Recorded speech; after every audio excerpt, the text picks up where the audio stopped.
Welcome. Thank you all so much for staying. I realize that this is like the last talk of the conference. I'm standing between you and alcohol. So I also recognize that many of you have had so much technical content, so much architecture content, that the last thing you need is more of that. So what I want to do for this closing keynote is I want to keep it technical, but I want to keep it at a high level. I want to talk about how infrastructure brings us together. As Rosemary said, my name is Seth. I work at Google. I'm an engineer there. I work on our developer relations team. As she also said, previously, I worked at HashiCorp. I was an engineer at HashiCorp, but I think Armand might be able to confirm this. I think my official job description was wearer of many very distinctly colored hats. I worked at HashiCorp for 4.5 years. I did everything from training, education, evangelism, advocacy, lots of engineering, as Rosemary said. And you might recognize me from the DevOps versus SRE series, or you might recognize me from some of the stuff I've done with Vault and secrets management. But at the end of the day, what you'll find is that I left HashiCorp, the company, about 2 years ago to join Google. But I didn't actually leave the HashiCorp community. I still spend time working on pull requests and working with the community and building content that helps you use these tools in production and development environments. And I like to quote my colleague Kelsey Hightower here, which is same job, different t-shirt. And to prove that to you, the top two are from when I worked at HashiCorp, and the bottom two are from when I worked at Google, and I still make the same hand gesture every single time. And I truly believe in the power of community and openness and the open source bit that comes with that community. And honestly, to be selfish for a moment, I built my career off of community. I would not be here on this stage if it was not for the open source community and getting involved in the open source community back when I worked at Custom Ink and Chef Software. And not only have I built my career on it, but I've made some of my closest friends through the open source community. I've gone to conferences and had conversations with people that feel like family, and I realize, wow, this is the first time I've ever met you in real life. And that's the power that open source and the power that infrastructure as code really has in our community.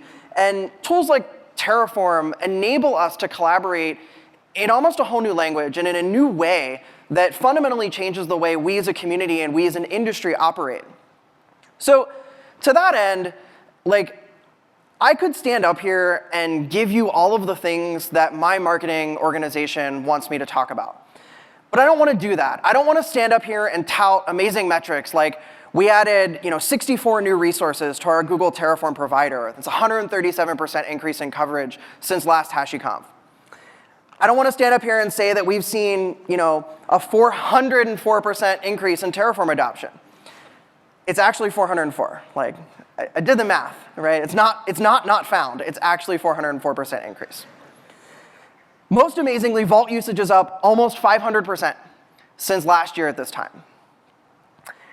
I could stand up here and make all kind of crazy announcements, like our Graphite team has worked tirelessly to bring alpha and EAP support to our Magic Modules project, which means that you're going to be able to consume alpha APIs and EAP APIs on Google Cloud using our Terraform provider.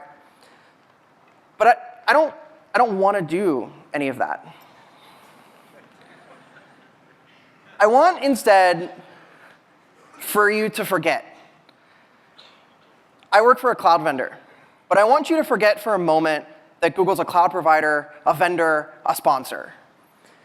Google is also a company with thousands of engineers who build and deploy software every day. Sometimes I have to build on-prem, right? My on-prem is a massive infrastructure. And sometimes I have to build on cloud. And that's the Google Cloud that all of you are familiar with. And what you find is that Google, the company, the organization, faces the same or very similar challenges that you all face with multi-cloud and hybrid cloud. And today, I want you to forget that Google's a vendor. And I want you to forget that I'm doing the closing keynote. And instead, I want you to listen to me as someone who works at a company that has thousands of engineers that uses tools like Terraform to do infrastructure as code. And I want to tell you a story. So with that, I'm going to deliver this really powerful message, which is that Terraform is one of the tools that Google uses internally to collaborate on, provision, and manage infrastructure on-premise and in our cloud. We use Terraform 0.12, and we use Google Cloud Storage as our storage backend. We'll talk a little bit more about 0.12 later. There's a little asterisk there with a winky face. So how does this work? Well, users, our software engineers and our site reliability engineers, they invoke Terraform directly from their workstation. They run Terraform plan, and they run Terraform apply right from their local laptop or right from their local workstation. Alternatively, users have the option of automation, which is basically Terraform apply auto approve in a loop. Some of you may already recognize this as Terraform YOLO. It is an actual shell alias that I have. And this is really interesting, right? This is an organization with thousands of software engineers. And I'm telling you that we let them run Terraform from their local laptop. And there's this automation, which is effectively unmonitored, right? If you push that code into source, it's going to auto-approve. So that brings up a really interesting question, which is, if developers can run and execute Terraform from their local laptop, what is the security model? How do we prevent users from doing really bad things, either intentionally or unintentionally? So I'm going to show some examples. First, I'm going to apologize, because I'm going to make fun of Terraform here for a little bit. Sorry, Finzi. I'll buy you some pajamas. There are certain things that Terraform does that a malicious user or an inexperienced user can really damage a system. So for example, here I have an old resource where I'm using a provisioner. I'm using the local exec provisioner. And I'm just using it to write exit into my bash RC. So what this means is that anytime someone tries to spawn a bash session, it will just exit. It's a really great time. Ask me how I know. These are the things my coworkers troll me with. So that means that because we let our users execute Terraform directly, we can't really allow provisioners. So provisioners are out. The way that we do Terraform execution internally, we don't allow our users to consume provisioners. It's important to note that we don't patch Terraform here. We run Terraform open source, but we run Terraform open source in a sandboxed environment. When Terraform executes most of its things, like providers and provisioners, they're executed as RPC calls over localhost to a plugin. So while I can't really discuss how our sandbox works, you could replicate our sandboxing behavior using something like FireJail or AppArmor to block those local RPC connections from executing, thus preventing that provisioner. So that's how we prevent provisioners from executing. But you might be thinking to yourself, well, I don't know, what about not a provisioner? There's this cool local file resource that can do the same thing, Seth. Haven't you not increased your threat model at all? And I was like, yes, that's a really great point. But I don't want to pick on the file system too much. I'm doing a little bit of picking on the file system. What about this one? This is a really fun one. This is a data source that reads your own local state file and then posts it to a random HTTP endpoint. And I know that none of you have any secrets in your state file. But if you did, and someone put this in a module on an open source repo that was otherwise harmless, they could potentially get access to those credentials. And because we have a lot of trust in our employees and because they can use third-party modules, unfortunately that means that we have to have an allow list of providers and resources within those providers. There's only a certain subset of things that we allow execution from a security perspective, and we do that using the same sandbox. And then many of you may not know this, but Terraform is also incredibly extensible. You can build your own plugins, and you can package them, and Terraform can execute them the same way that it executes the Google provider or the Amazon or the Azure provider. So we actually have internal providers that we use to talk to our inventory management systems and our asset management systems, so that whenever someone is executing Terraform, we can keep track of what are they doing, why are they doing it, and just some internal systems. And we've written custom providers for that. So those are in. So providers are out. Provisioners are out, only a subset of providers are allowed, and we have our own custom providers that are obviously enabled in our sandbox. So to recap, we run Terraform open source. We do compile it ourselves from source, so we don't download the binaries from releases.hashicorp.com, which is painful for me because I wrote that service. We instead execute the compiled binary that we compile from Terraform open source within the context of our sandbox. So there's another really interesting aspect that I think is unique to Google. And that's that we run in a monorepo. How many people run in a monorepo? OK, how many people run in a monorepo and don't work at Google? OK, that's what I thought. So one of the things that's interesting about the monorepo is that the Terraform source, the open source Terraform source, is checked into this mono repository. And that's where we build and compile Terraform from source. And in addition to a monorepo, we have this thing called the single version policy, which means that at any one point in time, we only want one version of a particular piece of software to be available in that monorepo. So there's some good things about this. For example, we don't have to worry about versions. There's never any conflict of like, are you using version 11 or version 12? Because there's exactly one version of the Terraform source at any given time. We also don't have to worry about conflicting with the team. How many folks have ever accidentally had someone on the team run with a slightly later version of Terraform, and then Terraform's like, nah, my state file's older, can't use this, and then everyone is forced to upgrade. We don't have that problem because everyone uses the same version of Terraform, and it's controlled centrally. Additionally, the same way we don't have to control Terraform versions, we don't have to control provider versions. We use exactly one version of the Google provider and exactly one version of provider X and provider Y, because there's only ever one version at a time. Now that I've sold you on a monorepo, let's talk about the less good things. So monorepos tend to have this delay for new features, right? Because if we're going to introduce a new feature, we have to make sure it works for everyone, because we can't break anyone. And oftentimes that means there's a delay to introduce new features and new versions. On top of that, even if we do our best, a bad release breaks everyone. If there's a breaking change, whether it's intentional or unintentional, that bad release is going to affect everyone because everyone is going to be on that new version. And lastly, and similarly, bad bugs are disastrous. And to kind of prove to you what I mean by disastrous, here's a real issue on GitHub, open source, and the Terraform Google provider, where a potentially seemingly harmless change caused projects to be deleted and recreated. Now, I know some of you might not be familiar with GCP, but in GCP, a project is kind of like the folder or the container that holds all of your resources, all of your data, all of your infrastructure. And when you delete all of that. So this was a potentially minor change that could have had catastrophic impacts. And fortunately, we were able to catch this before it rolled out broadly. But this would have affected everyone. So since upgrades are incredibly risky, how do we test them before making them available to everyone? Now, I'm gonna slight trigger warning. There's some computer science and some mathematical symbols about to happen. So I said this is a non-technical keynote, but there's going to be some math, so just brace yourself. All right, so I have this theorem that I would like to present to all of you, which is that upgrading Terraform from version 1 to version 2 is safe. And I'm going to attempt to prove this to you through some very hand-waving mathematics. First, we will start with a proof by assumption. That's not a real thing, for those of you following along at home. Our proof by assumption is that Terraform Plan is a perfect simulation of the world. We know this to not be true, which is why it's a proof by assumption, but we're going to go with it anyway. Meaning that if the Terraform Plan output says it's going to do something, the Terraform apply will also do that something.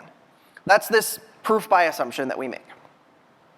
So given this theorem, and given this proof by assumption, assuming that plan does the right thing, apply will do the right thing, we can represent a Terraform execution as a function.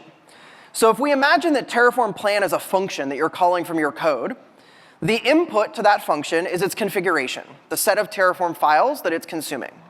So we can represent like this, like you see on the screen. Steps 1 argument, a configuration. Now, I warned you all, there are some math symbols. So we know that from calculus and theoretical computer science that 2 functions are equal if, for all inputs, they produce the same output. Everyone with me so far? In other words, we know that Terraform 1 and Terraform 2 are equal if the Terraform 1 plan output is equivalent to the Terraform 2 plan output. Now, it's important to note that the output doesn't have to be no changes. The output just has to be the same. If Terraform 1 says, yo, I'm going to destroy 6,000 resources, and Terraform 2 says, yo, I'm going to destroy those same 6,000 resources, we consider those equivalent because the behavior has not changed. So when we're asking ourselves, how do we know if it's safe to upgrade Terraform in our mono repository at Google, we have to ask ourselves, does the upgrade from version 1 to version 2 produce the same plan output for all of our projects in our mono repository, all of our Terraform projects in our mono repository? For those of you that don't speak theoretical computer science, I have translated it to Bash. So we have this function called save to upgrade, which basically finds all of the projects in our mono repo, which is represented by ... because it is complex. But suffice it to say that we have a way to identify all of the Terraform projects in our mono repository. And then we very simply iterate over all of them. We run Terraform version 1 plan on those configurations and Terraform version 2 plan on those configurations. And if that output is the same, we succeed. If that output is different, we either produce a warning or a failure, depending on what type of upgrade we're doing. Now, it's important to note that this is not a complete test. It doesn't test new features, but it does verify that the update doesn't break any existing configurations, which is really what we care about when we're upgrading. SREs run this across all of the dev instances of all of their projects, which don't have access to user data. So we use modules, just like many of you do. So in production, where customer data and user data is available, only the SREs that have access to that project and the developers who have access to that project and have been approved can run those Terraform configurations in production. But because we use modules, and in development, SREs have access to those same modules, we execute the configuration across those modules in development mode. So we don't have SREs who have access to the keys to the kingdom. Instead, they can only see the things that exist in development. But it's still a really good test. And this finally brings me to 0.12. Just like most of you, right? 0.12 was like amazing. Like all 14 months that we were promised 0.12. It was so great. I'm just going to stay on the slide for a little bit to really let that sink in.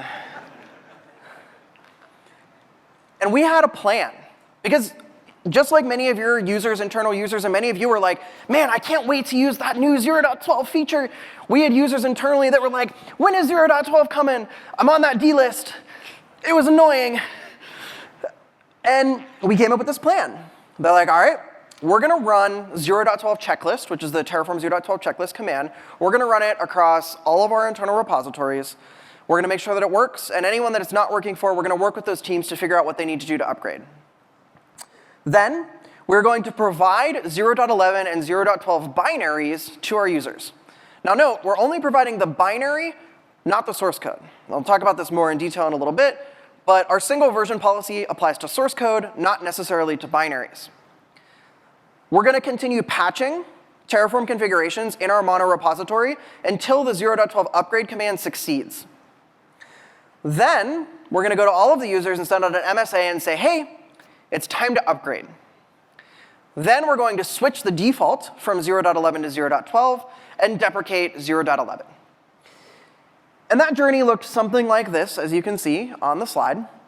But to quote the famous quote that I don't know who to quote, in theory and practice are the same. In practice, they're not. And there are two main challenges with this approach. The first is that Terraform 0.12 isn't backwards compatible, and Terraform 0.11 isn't forwards compatible. And now, I don't mean to talk badly, right, about the team. They put a ton of effort into making this as easy as possible. The checklist command, the upgrade command, these changes needed to be made to Terraform's core in order to support the sustainability of the project. That doesn't make it any less painful, but I do think that HashiCorp went above and beyond what even another company might have done to try to make this transition easy. But it was still a little bit painful. So step 0 was really straightforward in our transition. We added basically this to our CI/CD pipelines for all of the Terraform projects, which was run the checklist command. If it doesn't succeed, we're going to print either a warning or a failure, depending on the project. If it succeeded, we're going to say, hey, you're probably ready for 0.12. You don't have anything to worry about. And we did this well in advance. Next, we froze all of our Terraform providers. So these are like the Google provider, our internal provider. Because as we know from every software development story, we don't want multiple things in flight at the same time. If something's broken, we need to be able to zoom in to a very specific iteration or a very specific thing that broke. So we wanted to make sure that providers were completely frozen. And we decided that we're going to freeze providers on May 28th of this year, and we're not going to unfreeze them until 0.12 is rolled out. So this meant that if there was an update to the Google provider, for example, it would not be rolled out until the 0.12 upgrade was finished. Also, a slight side note, I don't know what kind of heathen is keeping this diary. We all know that ISO 8601 is the only proper way to represent dates.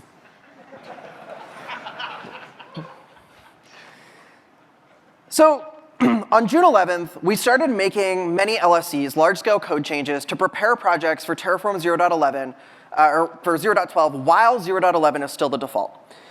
We built some internal automation that would test the 0.11 to 0.12 upgrade at scale. Most users didn't experience any interruption to their workflow, and the SREs were kind of working in the background to refactor projects, submit change requests or pull requests to our mono repository to prepare these configurations for 0.12. On June 20th, again, sunshine and rainbow is absent, we found some bugs that at the scale that we're using Terraform, right, there are bugs. I think anyone on the Terraform team will admit that there were bugs between 0.11 and 0.12. At the scale that we're using Terraform, we found all of them. So we submitted some patches. We submitted some issues upstream. We also wrote some really dope regular expressions to get around some of that stuff, which when you write a really good regular expression, I don't know like, if you all feel like I do, but like, when you get that thing right with like, the backslashes and the question marks and the capture groups, like, there's just like, something super satisfying about like, a really good regular expression. So on July 8th, we brought the source code for Terraform 0.12 into our internal mono repository, replacing the 0.11 source code. So what does that actually mean? At this point, we can't build 0.11 binaries anymore. Because we build from source, we have exactly one version of source, and we've replaced that source with 0.12. So any new binaries moving forward will be 0.12, but we still have the 0.11 binaries available for users to consume. We made a 0.12 preview build, and we made that available to kind of like our internal power users who are like, when is 0.12 happening? On July 16th, we updated the default Terraform binary to be 0.12. So if you were starting a brand new project from scratch and you executed Terraform, you would get 0.12 Terraform. The Terraform 0.11 binary still existed, but it was marked as legacy in our internal package system. So if you tried to execute Terraform 0.11, you would get kind of like a warning message that said like, hey, you're using a deprecated version of this package. You should upgrade as soon as possible. There were still some projects that couldn't upgrade. They didn't have time or bandwidth, or they were on some other deadline. So they were able to pin to this older version while we continued to upgrade other projects.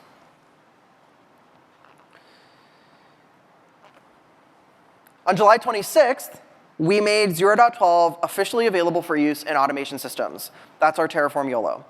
You might be asking yourselves, like, why did you take so long? Well, think about it. Prior to this, when you were executing Terraform, you had to do so in the context of a human being in the loop. So if someone ran Terraform and all of a sudden Terraform was like, yo, I'm going to delete everything, a human could stop that. But on July 26th, we brought Terraform 0.12 as the default into our automation systems, which is continuously actuating on Terraform. It's continuously executing Terraform apply -auto approve. So at that point, we had to be very, very true, and we had to really, really believe that this software was not going to damage things because there's no longer a human in the loop. Again, this is our while true do Terraform apply -auto approve done. So on August 8th, we sent an internal MSA email to all Terraform 0.11 binary, to all users that the Terraform 0.11 binary is going away soon. On September 1st, that was 10 days ago for those of you following along at home, we removed the Terraform 11 binary from all of our internal source repository. So at this point, all of Google is on Terraform 0.12. So from May 16th until September 1st, we were upgrading from 0.11 to 0.12. And like I said, it wasn't all sunshine and rainbows. For example, there are some potentially small changes in 0.12 that have disastrous consequences when it's used at scale. And this is probably the biggest of them, which is that in 0.12, there was a type system. And we should totally have a type system. But in 0.11, the string 0 and the number 0 compared equal. Thanks, JavaScript. And in 0.12, that was no longer true. And that's totally the right change to make. Except checklist and upgrade commands didn't catch this. And this change fundamentally inverts the Boolean logic. So things that were true are now false, and things that were false were now true. It's a good time, right? Remember those dope regular expressions I told you about? Yeah. Finding and fixing those bugs was a multi-person, multi-team effort. I'm not just talking about within Google. I'm talking about Google's partnership with HashiCorp, working with open source communities, working with our own customers that use Google, or they use Terraform to provision infrastructure on Google Cloud, working with our internal customers that use Terraform to provision their services on Google On-Prem and Google Cloud. To give you like a little bit more context as like why I'm giving this talk, is that Terraform, and specifically in this context, the 0.12 upgrade, like brought us all together. Terraform 0.12 wasn't an easy upgrade task. And I think many of you in the audience that have gone through the upgrade at a large enterprise probably have experienced this as well. It's totally a worthwhile upgrade. You should totally upgrade. But you should also know that like any software upgrade, it's not all sunshine and rainbows. And to give you an understanding of not only the scale at which we're using Terraform at Google, but also the number of humans that were involved in collaborating on this upgrade, the 0.12 upgrade took over 10,000 human hours, scaled across 4 very broad teams at Google: site reliability engineering, software engineering, professional services, and corporate IT. I can't tell you exactly how many lines of code of Terraform we have internally at Google, but hopefully these numbers give you an understanding of the size and the scale at which we're leveraging the tools. So that brings me back to like the very beginning, which is that infrastructure brings us together. It brings together teams internally, whether you want to call it DevOps or SRE or infrastructure as code. It forces collaboration to happen. It brings customers and vendors and cloud providers together because it gives us a single language to communicate. Terraform is fundamentally how infrastructure automation humans collaborate. And it's really important that every once in a while, we have to take off our vendor hats. We, the collective we, the community, HashiCorp, cloud providers, individuals, that guy named Joe, that girl named Sally. We have to make this work. It's fundamentally critical to our industry and to our success as practitioners that we make this work, and we have to make it work for everyone. It's not working. For everyone.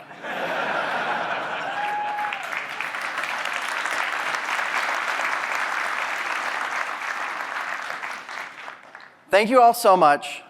There is one more thing. I am very excited to announce that HashiConf 2020 will be announced by Rosemary in just a minute. Thank you all so much.